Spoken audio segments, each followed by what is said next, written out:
What's up, everybody? Welcome to the Barber Block Podcast. I am your host, Lamar Harris, and today we have a special guest. This is our first episode of the Barber Block Podcast, so we're so excited that we're launching this, and we have our first guest today is going to be CR the Barber.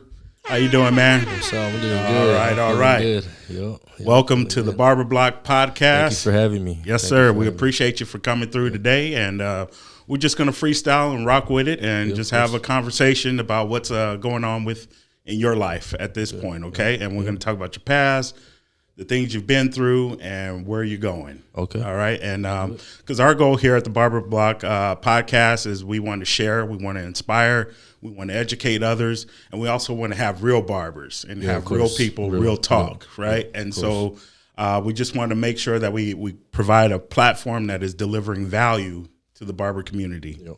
That's what it's about. Yes, sir. So let's go ahead and get started. So tell me about, what was that point where you decided that you wanted to become a barber? What was it that inspired you at that point? So my mom cuts hair, right? She's been cutting since I believe I was 3, 4. To this day, she's still cutting. I never thought I was gonna do that. Yes, I was raised in a salon. I saw all that. I never thought I was going to do that. At the point, I think I was 19, I was working at Walgreens. And I felt I was just doing too much for the little pay I was getting. And college has never been my thing. So I'm just like, man, what am I going to do? Like, this ain't me. I want to do something else, And my cousin, actually, year before that, he started cutting hair. So he was already cutting my hair. And me and my cousin were pretty much raised together since we were little. Everything he would do, I would do. Or everything I would do, he would do. You know what I mean? Just the way things were. And him doing that, I think that's what kind of like pushed me like, hey, well, maybe I'll try it. I saw how excited he was about the clippers. And look, I got these, I got... back in the day, the clippers were the walls, the regular walls, and what is it called? The fast feeds. Fast feed and the wall senior. Yeah, exactly. So he was real excited about that, and I'm like, you know what? Let me give it a try. Yeah. I told my mom about it. She was not happy at all. She struggled a lot. She lived off tips, and it was only me and my sister. So, I told her, and she was like, well, I have some old clippers, change the blade, and we'll see. We'll go from there, start school. Yeah. And I actually have a story how it all started. I already had it in my head. I'm a little rebellious at that time, going out, partying. I'm 19. And my sister was going to, what was it called? It's like a Bible study on Wednesdays. Okay, yeah. So my mom's just go to Bible study. And I'm just like, no, I'm not going. That's for teenagers, blah, blah. I'm 19, I'm just being rebellious. You're grown. Yeah, I'm grown now, exactly. I think I'm grown. Right. And, I ended up going. Something just, they were just talking to me that night, know. And, at the end of it, they asked if they wanted they wanted them to pray for us, right, to come to the front and stuff like that. And I went, and I just told them, I don't know why, I want to become a barber, just pray for me. And sure enough, he prayed for me. And I felt amazing. I felt inspired. I felt motivated. It's something just in me was just sparked up, you know. And from then, we had Sunday service. We went to Sunday service. I had the main pastor pray for me, the same thing. And I will say 2 weeks, I was already enrolled in school. Nice, excellent. So that's a great story of inspiration to get someone to pray for you. Yeah. That's crazy. Yeah. And you spoke what you wanted to do. Exactly. And so when you spoke it, they were able to get behind you and pray for exactly what you want. Yep. And then within a matter of time, you're enrolled in school. So tell me what was that first haircut like when you were in school? When was the first time you picked up the clippers? Well, actually, the first time was we're at my house. My cousins are visiting, and one of my little cousins, he's about, I think he was like 6, 7. I'm not sure. I already had my clippers and everything, so I'm like, hey, let me cut your hair. So we go in the restroom. I did a mohawk. I still have the picture to this day. That's the first haircut ever. It was all right. But I look back and I'm like, damn, that was my first haircut. I felt good about it. Yeah. I'm like, yo, this actually looks good. It's rockable. You know what I mean? He can make sure we get that picture so we can post it here. Yeah. Oh, yeah. No, yeah. I have that picture. It's somewhere here. It was maybe the third picture on my Instagram. Nice. Yeah. Okay. It's there. But yeah, that was the first time. And then after that, that's when I started moving on with my friends, my close friends. They're the ones that helped me a lot. So once you got into school, tell me about that experience. How long did it take you? What the school experience was like for you? So we kind of we didn't have money, right? A lot of it was financial aid or stuff like that. A lot of government assistance. So I started cosmetology. Okay. Yeah, so I went to cosmetology. We got approved for financial aid. It was like 18 grand or something like that. And I started going there, but I wasn't doing haircuts as much. I was more like, I was learning the perms, the highlights. They wanted me to do nails, and I'm just like, this is not what I want. Yeah, this is not what I wanted. And as soon as so at first is book stuff and theory and all that stuff, right? And then after that, they take you to the floor. So that's phase 2. Once you're on the floor, that's when you start getting real people, right? And I did my first 2 haircuts there. These people just started blowing me up. Yeah. Oh, there's this guy here at the school. He's pretty good. He's doing designs. Crappy designs, right? But they loved them. And I started getting people coming in just looking for me. Yeah. And the dean didn't like that. She's like, hey, I want you to do more of this, more of that. And I'm like, yeah, but this is what I'm good at. Right. You know? And it was hard. It was hard. And I was with a lot of girls. You know, I was pampered, but there's a lot of drama. So it was hard. It was hard. I really had to push through that. Yeah. But I made it through, and ever since I finished, and then I started. It was called the Barbershop Notorious. It was real known back there. Where was that shop? That was in El Paso, Texas. Yeah, Okay, yeah, that's when I'm born and raised. Okay, born and raised in El Paso. That's where your life experience was, and then you went to school there, and then your first shop. Yeah, that was my first shop. It was Notorious Barbershop. It was real known. Everybody went there. Yeah, they wanted a fresh taper. Everybody will go there. Yeah, so they were opening a second location.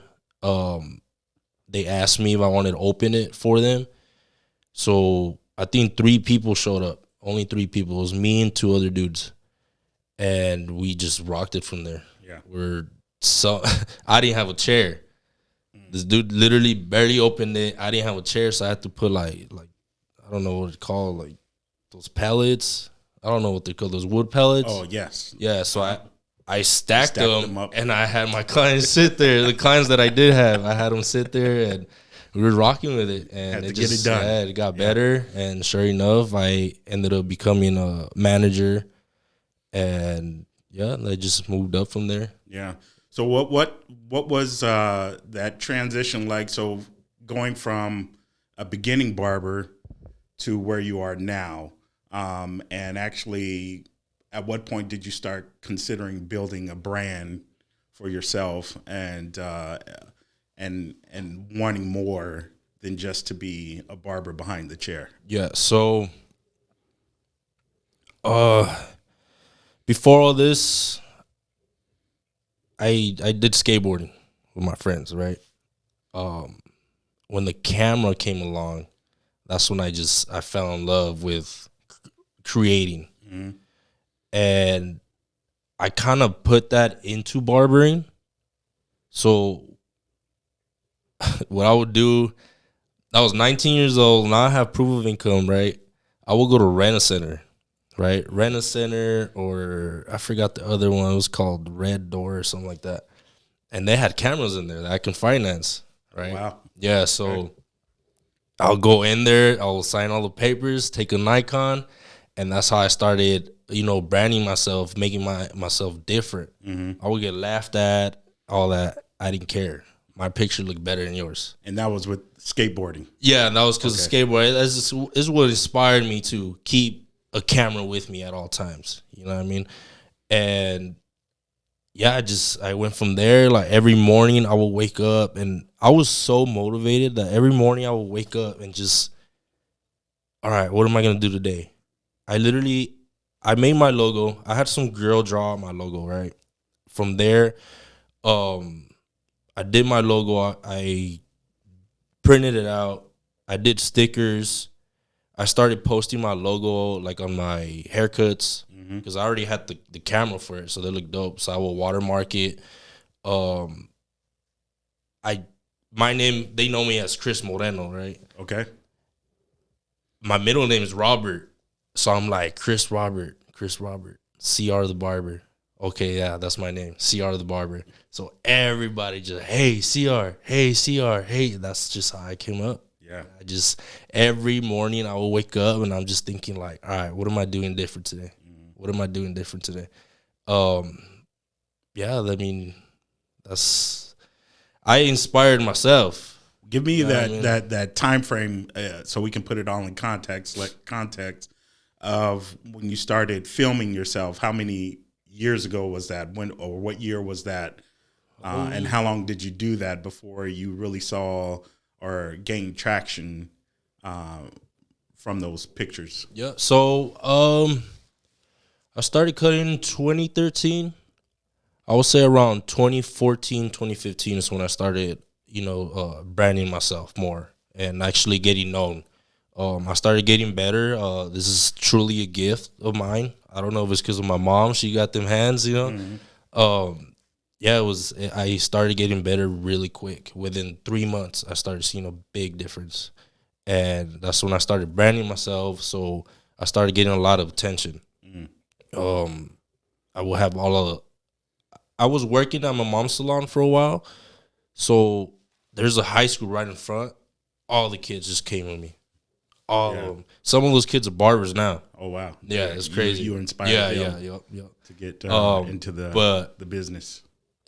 That's kind of the time that it started blowing up for me. I have this one story. I made stickers, right? And I'm in my car, and there's just a kid in the school bus in front of me, and he keeps going like this. And I'm like, what is he doing? He just kept doing this. I'm like, okay. And then he brings his backpack. He has a sticker stamped on his backpack. He's doing this. Like, your sticker? Yeah, my sticker. I'm like, oh, okay. Like, that's dope. You know what I mean? But he's telling me, like, yeah, you cut hair. You're CR the Barber. And that right there is what sparked up everything. I was like, oh, wow. Like, I don't know if I'm inspiring them or what it is, but I'm doing an impact. You know what I mean?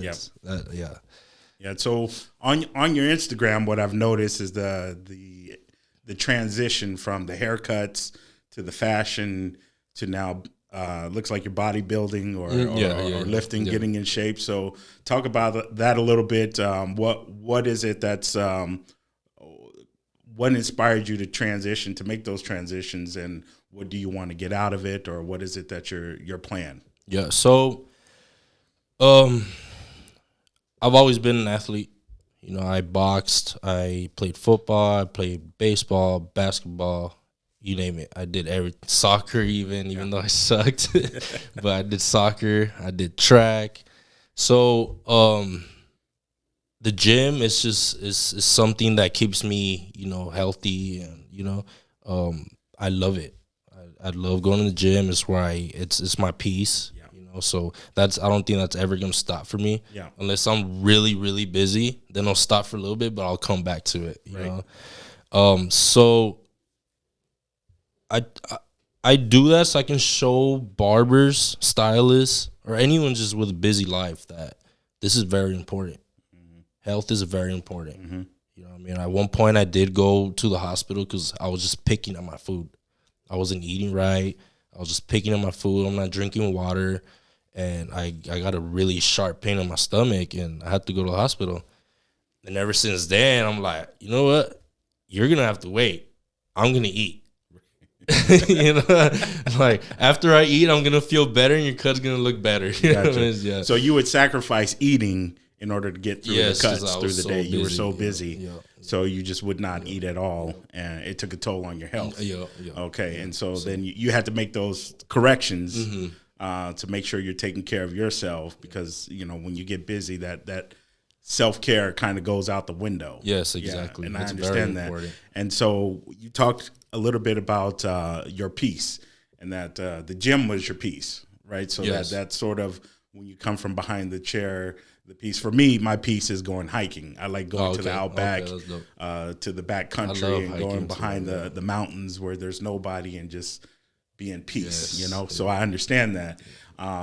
Everybody needs to have that sort of escape from everybody's busy, right? We all got things to do. And so just to have that escape from being busy all the time, to really take that time to escape from the things, to really gather yourself. So what kind of things go through your mind when you're in that mode of being in peace?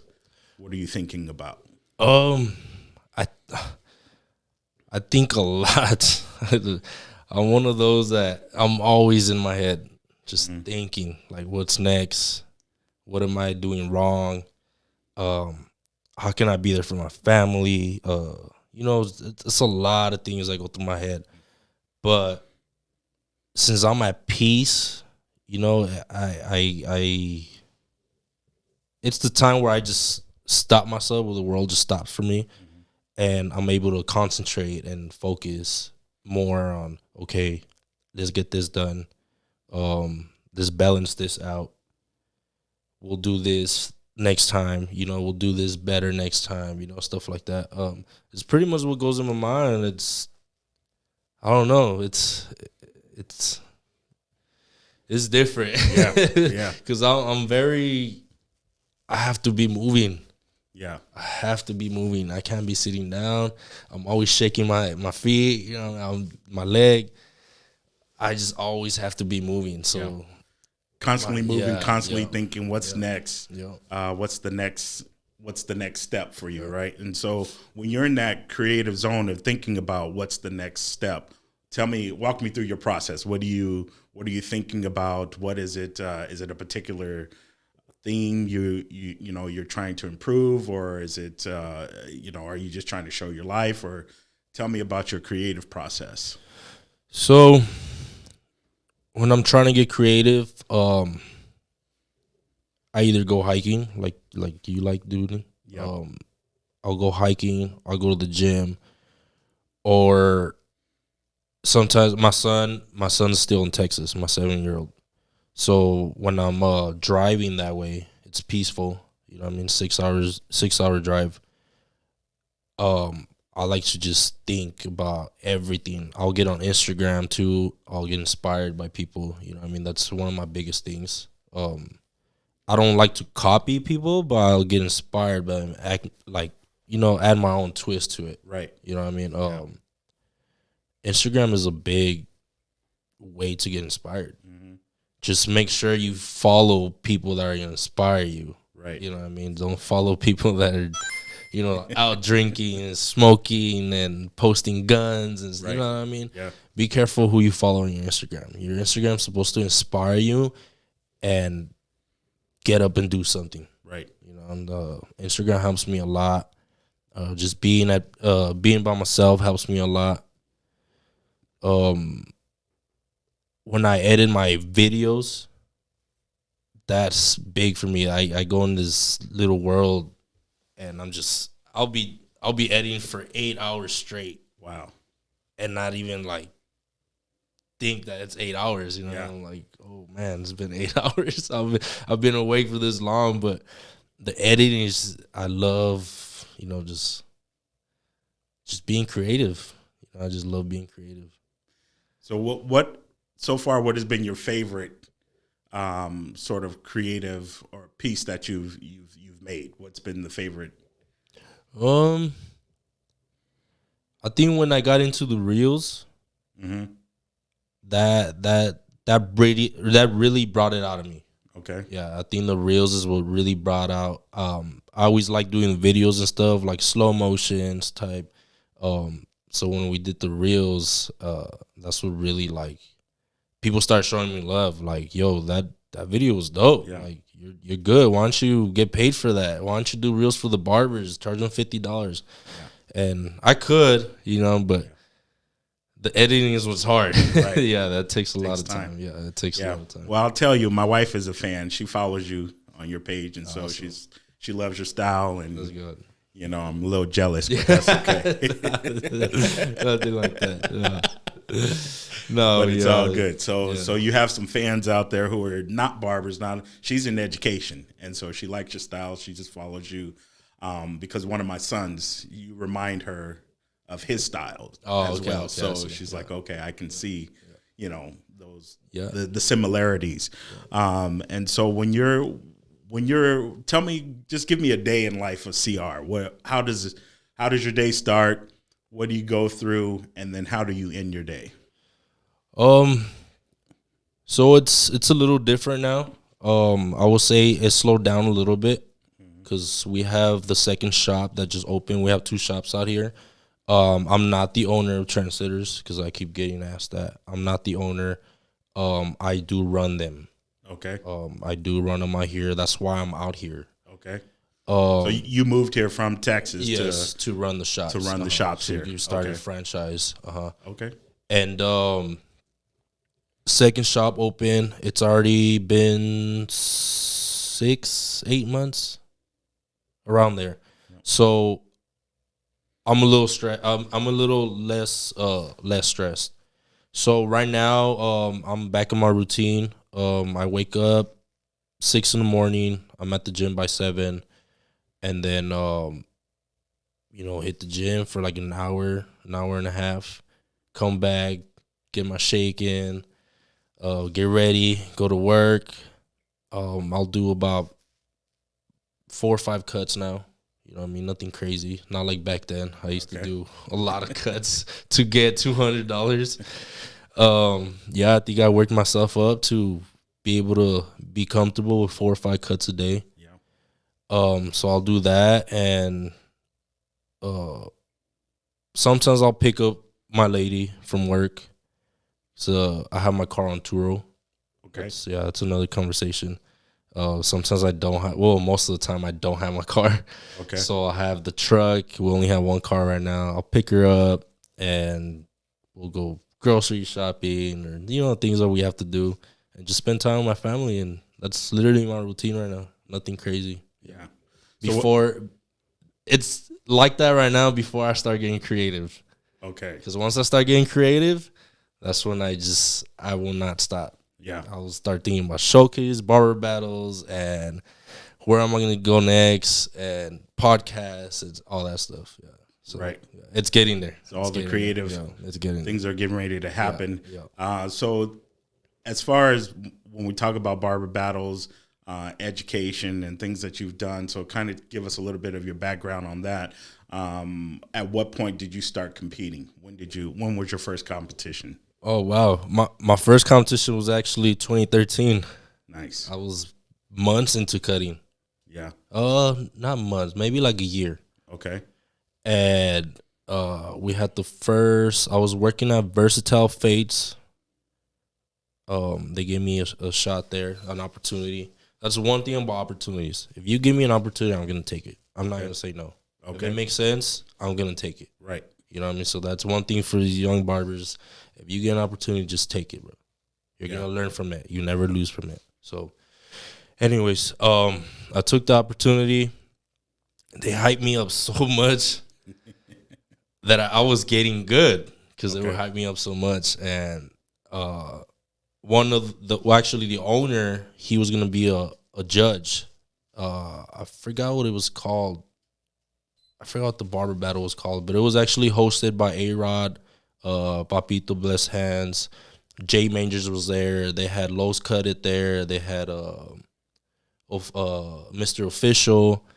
So they had all these big names, and I'm like, you know what? Like, this is what's gonna take. Right. I have to do this. Yeah.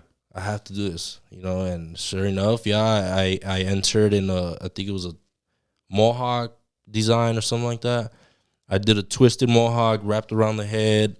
I did a reverse fade on one side, regular fade on the other side. Jay Majors is literally sitting right next to me. I'm done. And he's like, keep working on it. And I'm like, okay. So I'm, showing love, I guess. I'm just working on it. He's like, keep going. And I'm like, all right. And sure enough, I got first place. Wow, congratulations on that one. Shout out Jay Majors All right. for helping me out. I don't know if he remember this, but I definitely remember that. Right, yeah. First bar battle, big name. I'm nervous. Right, I was getting ready to ask, how did you feel on that first barber battle, and what would you say to those younger barbers or people who haven't competed before, who are nervous, who are scared to compete? What advice would you give to them? Well, so before that barber battle, there was a showcase, and you just showcase your work, I had Los Cut It there watching. I had Mr. Official watching, and I'm nervous. Yeah. I'm hot. Like I just feel like just hot flashes all over me. And then the next day, getting up on stage was the same thing. Yeah. I'm like, yo, like this should be another day. Just, right, cutting hair. Right. But I'm just hot. I'm on stage. Everybody's just watching you. And I think at the time, it was only like 5 barbers on stage. So it wasn't a lot. Yeah, it's just, it felt ugly. You know what I mean? I'm not used to that. I've always been kind of antisocial, being shy. You know what I mean? It's hard for me to speak. Sometimes I stutter, stuff like that. So me being up there on stage was something different for sure. Yeah. But as soon as I started cutting hair, yeah, it all just goes away. It goes away. So everything just goes away. You overcome that that nervousness, that fear, and just by doing what you do, just telling yourself that's your gift. Yep. You walk in your gift, and it just comes natural. So that should be. And when you're practicing that way, everything else doesn't matter. It's just my gift. I'm focusing on that, and we're gonna make this happen. Exactly. So and I realized too that me doing these barber battles, for everybody who doesn't understand barber battles, this is the way I see it. You're challenging yourself. You know what I mean? The only way to move up in life is being uncomfortable, right? So I always told myself, like, I need to challenge myself. Yes. I need to challenge myself. I need to do this. I'm going to compete with others. It's going to make me feel better, or I'm going to learn from it. Right. I started noticing that me having trophies on my plaques and all that stuff in my station, clients just wanted to go with me. Yeah. Why does he have trophies? Why does he have plaques? Why does he have rewards? Like, he must be dope. Yeah. What was the response you got from other barbers in the shop when you had, you were displaying that your victories? So how do other people respond, other barbers? So in this game, there's love and hate. There's those that are gonna love what you're doing, and then there's gonna be those that are just, I don't know if it's hating or what, but you know what I mean. It is what it is. Yes, I have some barbers that I don't compete.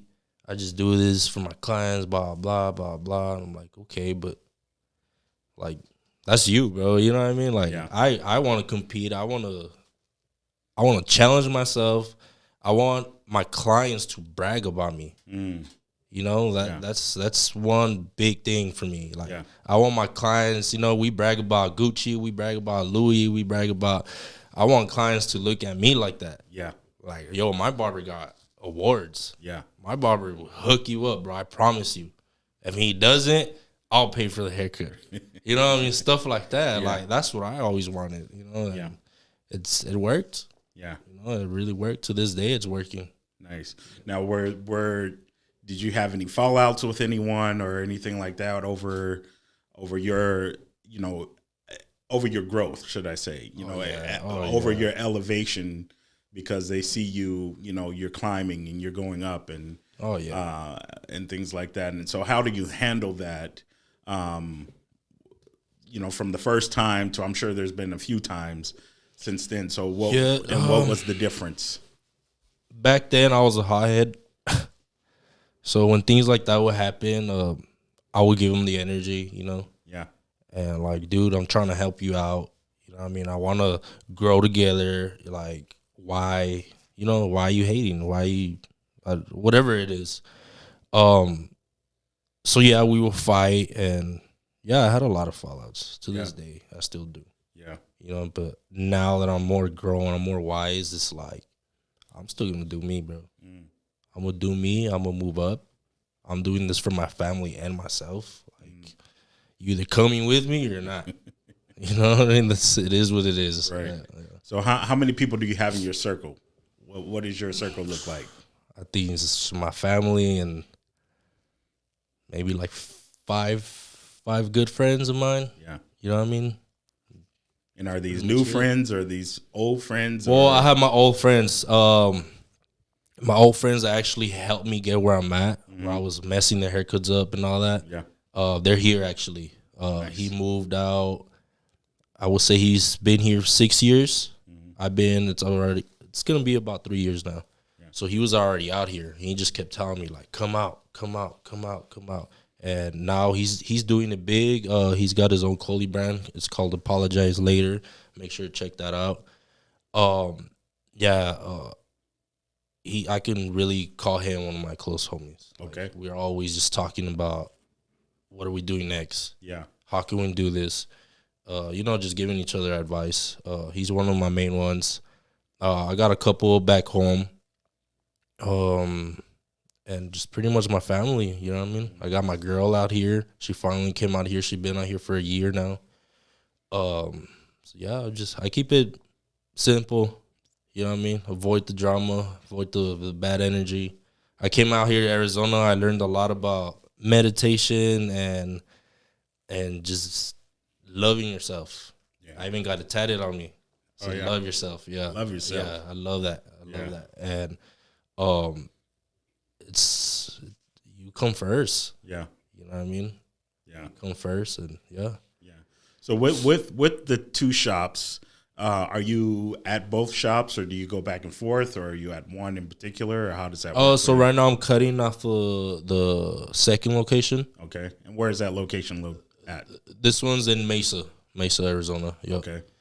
The first location's in Phoenix, North Phoenix. So I'm cutting off of Mesa, but yes, I'm back and forth. We have managers at the other location, so they handle business. So it makes it a little easier for me.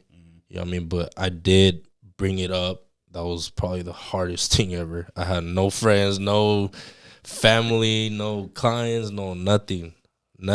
So in Mesa? Or when you moved when here? I moved here to Phoenix, yeah. That first Phoenix shot was it was hard. It was hard, yeah. So what was that like to when you moved, where you had your clientele already built up and you're really coming here and you're starting over? Yeah. So what was your thoughts when you made that decision, like, okay, I'm going to do this, and then once you got into it, you know, how did you feel, and what and how long did it take you to build to reestablish yourself here in Arizona? So it all started, how do I say this? When I was in high school, my junior year, going to senior year, I was a transfer, so they didn't want to let me go because I had a lot of tardies or whatever. So my mom was like, you know what, you're going to have to go to another school. No friends. I probably had one friend that I knew there. Mm-hmm. No friends, no nothing. And I would say it was the best year I've ever had. Best year. starting off fresh. I had people coming up to me. At that time, I was fighting too, boxing, doing kickboxing. So I was training with my dad, my stepdad, and I had people from that school coming to train, and I was training them. So I was that popular. Oh yeah, the fighter, best year in my life. Yeah. So I kind of put that into, what if I go out the state too, and start fresh, just like I did in high school. You know what I mean? So, yeah, I just, you know what? I'm sure it's gonna be a good experience. I'm gonna learn from it. Let's do it. Yeah. And I was already in the talks for about 3 years, because I've been with Trendsetters for 6 years. And the main CEO, he was like, I promise you a shop. You're gonna do this. You're gonna do that. We were looking at Cali first, but it's way too expensive. Like it makes no sense. Right. Yeah, it made no sense. Yeah. So we're like, let's do Arizona. Okay, cool. You're the one that's gonna be leaving.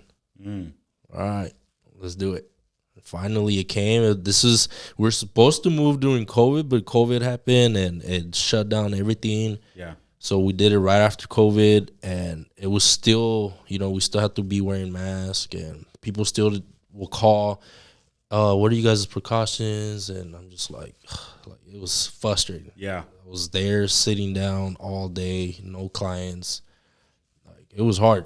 Yeah. It was hard. So you moved, literally kind of started during pandemic. Yeah. Wow. That had to be tough. Yeah, it was tough. It was tough. What's up, everybody? This episode is brought to you by Leonettis Barber Supply. We've been in the barber supply business since 1968, helping barbers deliver their best haircuts. We're located at 1633 East McDowell Road, Phoenix, Arizona, 85006. We've got everything you need. We've got your clippers, we've got your trimmers, we've got your disinfectants, everything you need to help you deliver your best haircut. Now let's get back to this episode. It was tough. So what kept you motivated to keep going, and then what was that time frame before you really got it popping in the shop to where you're just busy? What kept me motivated is I'm not trying to get emotional.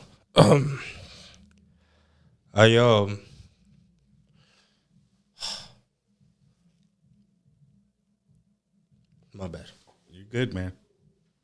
Take your time.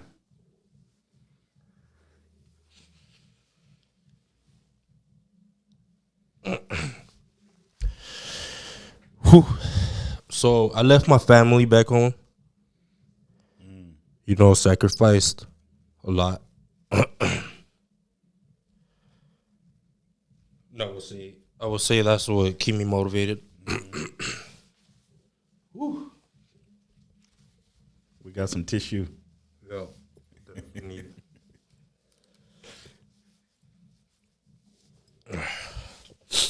Yeah, just thinking about my kids. Yeah. My family. My mom that struggled a lot. She lived off tips. Yeah. It was just me and my sister. My stepdad came along, but that was hard. So all that was just playing in my head. It just kept telling me like, keep going. Keep going. This is what you wanted. This is what's gonna eventually break generational curses. So that's why that's what kept me motivated. To be honest, just thinking, well, it's all gonna be worth it at the end. Appreciate it, bro. Yep. And you got me choked up over here too. Yeah, that family is powerful. Yeah. When you're intentionally leaving your family, but to make it better. Yeah. Right. And not for bad reasons, but I'm going to prepare the way for them to come. I felt real selfish. I mean, I had my mom in my ear, just like, how are you going to do that? Your kids out here, blah, blah. And it was hard. We had a lot of fallouts. We fought a lot. Yeah. My dad, my real dad, he wasn't there most of my childhood. He was in prison. So I had my stepdad, but me and my stepdad didn't really get along as much. The only time we get along is about, fighting and stuff, because that's what he loved. And they try to get me into it, and that's the only, it was hard. It was hard. But just me thinking of all that, it's what made me strong. Yeah. That man. Yeah. When I tell you I'm strong now, I'm strong. Like, right. Ain't nothing you're gonna say that's gonna bring me down. Okay. Because I've been through so much. Yeah. That I don't talk about. Right. A lot of people just see like, oh, he's got a badass apartment. He's making a bonus coming out here off of Trendsetters. He's got clients. He's got, the good stuff. Right. But you guys, there's a lot of struggle. There's behind a lot of struggle. There's to a get lot to of where pain, you are. Yeah. A lot of growth. Yeah. So once you moved out here and you got established, what was that time frame to get to where you're like, okay, I'm comfortable now, I'm ready for the family to come and join me? How long? What was that time frame? I think it took about 3 to 6 months, to be honest. Okay. I had a partner out here that came with me from El Paso. He went back already, but me and him were rocking it. Yeah. I'm not gonna lie. Yeah. Me and him were coming up with marketing ideas that we never thought of. Yeah. You know what I mean? We would, for anyone that wants to know this, like, we were going to say we were in Phoenix. We would go to Phoenix places on Instagram, #Phoenix, and then we'll put places. And we'll look at people that tag it or anything like that, and we'll put a barber pole in their comments. You know what I mean? And people are like, what the hell's this? And then they will click on it, and then Phoenix Barber in our bio. That's the first thing they see. You know what I mean? So, okay, boom, let's book. And, man, we were thinking of, the craziest stuff that we didn't think back in El Paso. Yeah. You know what I mean? We were kind of already established. But that really brought it out of us. And it started working. And about 3-6 months, we started getting booked. Me and him were the most booked. Yeah. You know what I mean? We did commission at first, so we were getting bonuses off of it. And it was pretty dope. My lady was actually fighting custody for her son. So we're going through court at that time that I was living out here. That's why she couldn't move out here with me. The whole plan was for us to move out here and they go to school and, just simple life. But that didn't happen. I didn't go as planned. They decided to go to court. We fought. She lost. So she left her kid behind too. Yeah, she left her kid behind. And, me and her just been working out here. Yeah. Just trying to find our balance. Right. Yeah. And build. Yeah, and build together.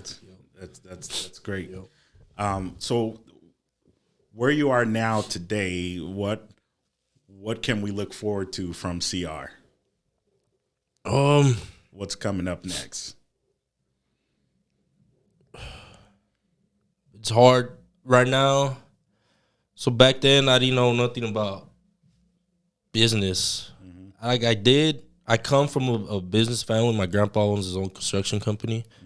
So I come from a little background in business. But when it comes to LLCs, EINs, DBAs, stuff like that, I barely learned that out here in Arizona. Okay. You know what I mean? Yeah. And so now I'm building my credit. I got 2-3 LLCs now. Yeah. Gems. Yeah. Dropping gems. Now it's just building and just ready to invest. Yeah. Like I said, I have my car on Turo. That was my first investment. I bought the car and I put it on Turo right away. Yeah. And it's doing amazing. What kind of car is it? It's a Caddy. Yeah. Caddy ATS. Oh, okay. It's a little luxury, but it's economical. So people love it. It's doing wonderful. Yeah. So I don't know if I want to do, more cars, make it a business, like a big business. Yeah. or I don't know. I'm gonna invest a lot of things. Okay. I just know that I told myself that I want to go back home with financial freedom Okay. and being able to create freely. Yeah. That's the only way I'm going back home. So what would you say to inspire other barbers as well when it comes to the business aspect of barbering? So 'cause over the years, so I've been in the barber supply business since 2009, right? And so seeing how things transitioned, how things are transitioning, it's always changing. From barbering, kind of when we got into the business, barbering was for those who were getting out of prison, or they had a record, or because they were unemployable, right? Regardless of their character, it didn't matter. It's just because they had a record. And so a lot of people chose barbering because it was a way for them to support their families, make a living, and to be, a productive member of society. So, and then now over time, things have changed to where now things are going to where, you have a lot more celebrity barbers now, and barbers who are cutting celebrities and things like that. So what would you say to the younger barbers now? Because now they're coming in at that point, right? Yeah, they're coming in to where barbering is now kind of fashionable, trending, right? It's trendy. Yeah. So what would you say to that, or what would your advice be to those coming into the game? First, if you're coming into the game for the money, then I don't think it's gonna work out for you. Come into the game because you love doing this, because you see yourself doing something big out of it. Other than that, I see a lot of people just fast on the cuts, and they just doing it for the money. I gotta pay bills. I got if you do that, then great, that's cool. You know what I mean? But me, I came in because I wanted to do something out of it. You know what I mean? My mom struggled. She didn't want me doing this. She thought I was gonna be just like her, and I told her I'm doing it different. I'm not just doing what you're doing. No offense, Mom, but I'm not doing what you're doing. Right. I'm doing it different. Right. So I would say this, that me creating and just falling in love, being passionate about what I'm doing, instead of me chasing the money just came to me. You know what I mean? Yeah. Instead of me chasing the success came to me. Right. You know what I mean? I didn't have to force anything. Yeah. And at one point I was like that. I will force things. Yeah. I will tag a bunch of barbers, and I will try to do this, and it looked too like I was doing too much. Yeah. Now I'm just myself. Right. You know what I mean? Yeah. So just be yourself and just, keep creating. Yeah, that's great advice. Consistency. And we definitely are in the world of creativity. Like when I go to different business conferences and things like that, the first thing they say is, what is your content creation looking like? You got to create content. And then not only that, but after that, it's how do you distribute it? What platforms are you on, and where are the people who are going to watch, your content, or buy your product, or whatever it is you're selling, or whatever it is you want them to do. Where are those people how do you find them? So I know you like Instagram. Is there any other platforms that you're on, or do you see yourself going to any other platforms, TikTok, Facebook, or anything like that? So I have Facebook. Facebook is just for my family.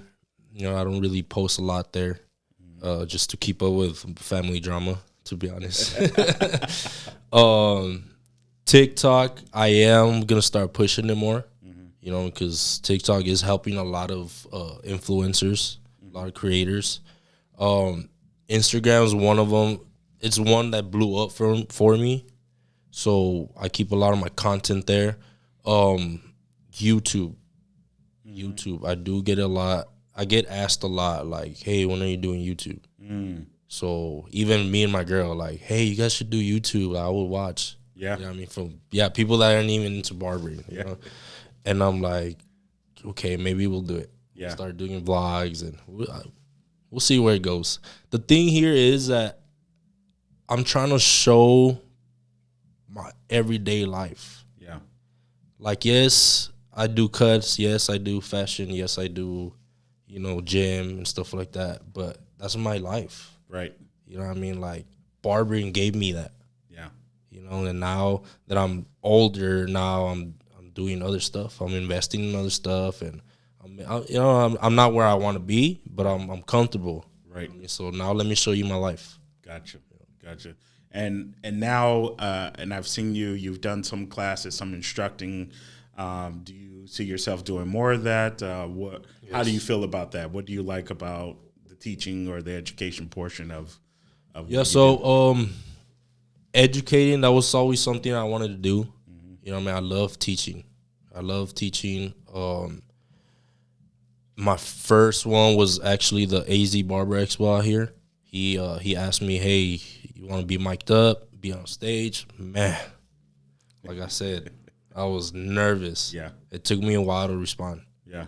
Because I was like, I don't know if I can do it.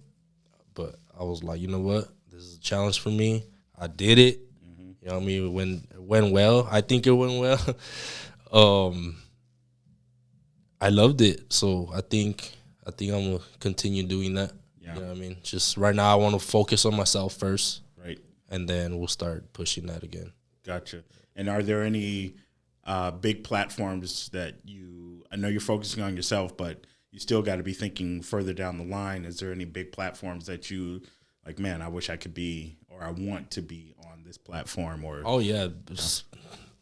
For sure the Connecticut Barber Expo. Okay. Yeah. That's competing or? I did tell myself I wanted to compete this year. So I'm in a space where I can, actually fly over there and compete. But if I were to be able to educate there or just be in a platform just showing what I do, yeah, that would be lovely. That would be dope.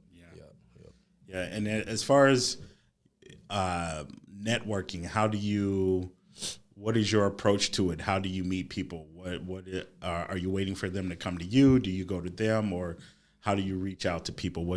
So the old me would wait for people to come to me. You know what I mean? Now I'm not like that. Yeah. Now I go up to you.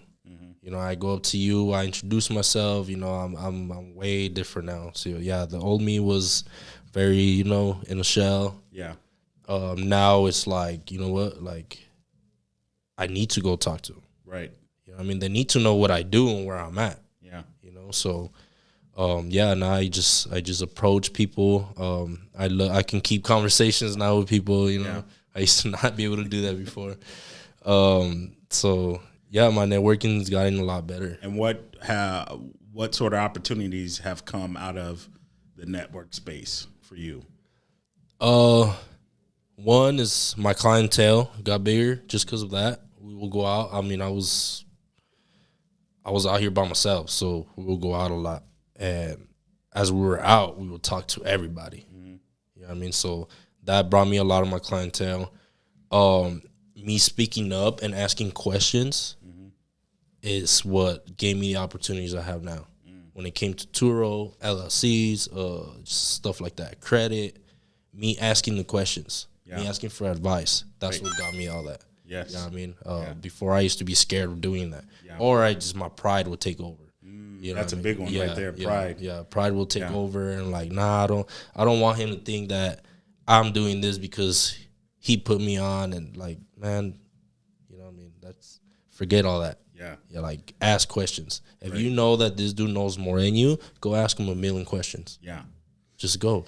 Yeah, and you'd be surprised how many people are actually willing to give you information. Yeah, exactly. Just because of the relationship, or even if you don't know them, because they're a lot of times people who have a lot of knowledge, they're waiting for someone to come to them so that they can pour into that person and share what they have. And then there's some people who don't want to share, but it's and a lot of times I think people may be afraid of rejection. That's a big one. Asking the questions and like, oh my gosh, I don't want to look stupid or whatever the case may be, and so or just not confident in asking. And so the only way to do it is to just do it, right? Just doing it. Is Exactly. to get over that. Like Nike, just do right. it. You got to just do it. Yep, that's a Are we allowed to say that? I don't know, but that's a big thing in my life is just doing it. Just doing it, yeah. I mean, people they ask me, yo, how do I start this? How I do this? How I do designs? How I do this crop fade? How I do scissors? I'm like, dude, it's just doing it. Just doing it, yeah. Just doing it. And a lot of people, sometimes they may be also afraid of making a mistake, so they just don't even try. And really, that's how you learn, right, is through your failures. Exactly. To get better. Yep.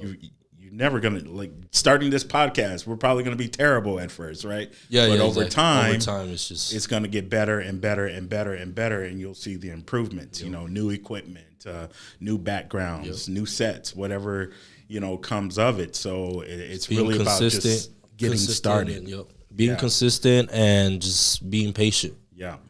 And willing to sacrifice. Yeah. That's literally all it is. Yeah, absolutely. Absolutely. And Q, if you can tell me where we're at on time. We still got time. We're done. We're out of time. Okay. All right. Well, that wraps up this session. We want to thank you, CR, for stopping by the Barber Block podcast today. We certainly appreciate you being the first. Yes. That's an honor, too. Yes, sir. The first one, first episode. That's dope. Thank you, guys. And we look forward to bringing you back and getting some updates and, see how we go up together. Yeah, of course. All right. I'll be back for sure. Yes, sir. Thank you so much. All right. Thank you.